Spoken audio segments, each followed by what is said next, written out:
Bem-vindos! Hoje a gente vai explorar uns aspectos bem extremos da Roma Antiga, sabe?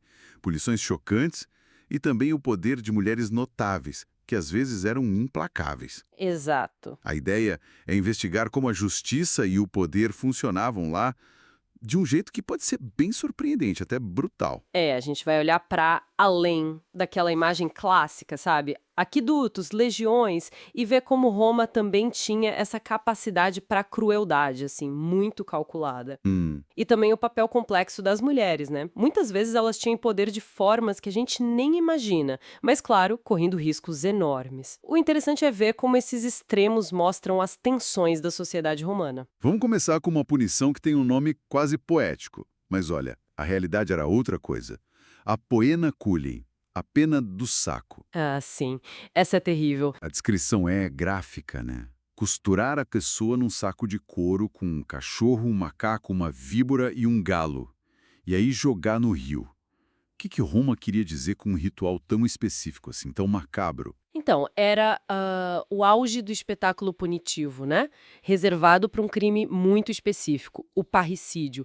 Matar o próprio pai, que era o pilar da família romana, entende? Entendi.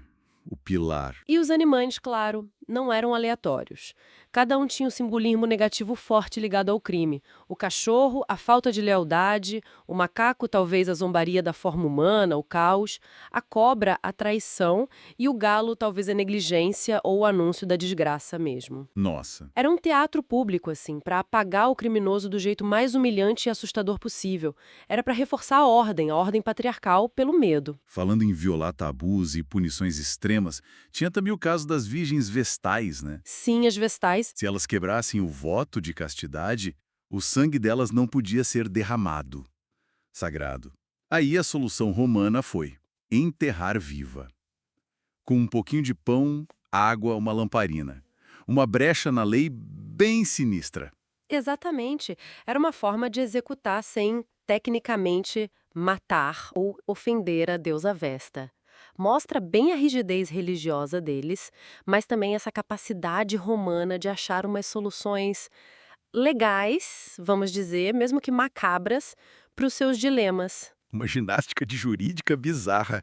Pois é, e essa tensão, sabe, entre as regras sagradas e o poder, especialmente o poder feminino, isso era uma constante. E essa tensão explode na política, com figuras como a Agripina, a jovem, mãe do Nero, super ambiciosa. Muito.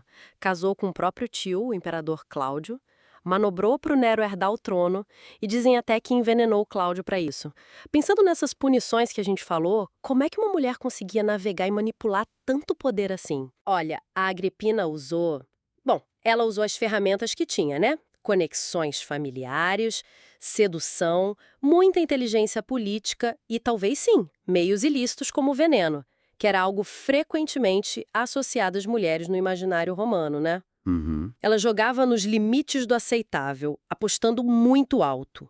Ela sabia que o poder feminino era visto com desconfiança, o que tornava tudo ainda mais audacioso e, claro, perigoso para ela. Mas nem essa audácia toda protegeu ela no final, né? O próprio filho, Neo, mandou matá-la. Aquela história das últimas palavras dela, golpei o ventre. Terrível. Mostra bem a brutalidade dessa luta pelo poder. Sim, ilustra perfeitamente a precariedade do poder, mesmo para a mãe do imperador. Outro caso é o da Messalina, esposa do Cláudio. A reputação dela, que talvez tenha sido inflada pelos inimigos, era de excessos, de crueldade política. Certo. Mas o erro fatal dela foi político. Se casar publicamente com o amante enquanto Cláudio estava fora de Roma. Isso foi visto como traição direta e aí ela foi executada sumariamente. Um passo em falso e... E acabou. E ainda tem a Fúvia, esposa do Marco Antônio. Essa chegou a comandar tropas contra o Otaviano. Uma demonstração de poder feminino quase sem paralelo para a época. Que mulher! Mas que também teve consequências bem graves para ela, claro. Além da morte física, tinha uma outra forma de punição que talvez fosse até mais assustadora.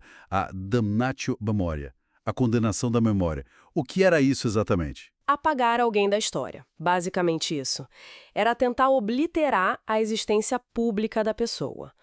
Nomes raspados de monumentos, estátuas destruídas ou, às vezes, até modificadas para parecer outra pessoa, imagens removidas de moedas. Apagamento total. Total, o caso do Geta é muito emblemático. Ele foi assassinado pelo irmão, o Caracalla, que depois ordenou a damnatio memória dele.